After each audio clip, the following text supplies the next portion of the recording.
पाटील तुमचं स्वागत करते डहाणू फेस्टिवल 3.0 मध्ये।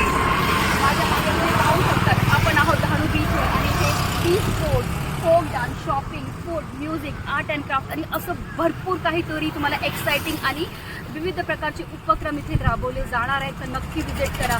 31 जानेवारीपासून ते 2 फेब्रुवारीपर्यंत होणाऱ्या मोठ्या इव्हेंटला साक्ष बना। धन्यवाद।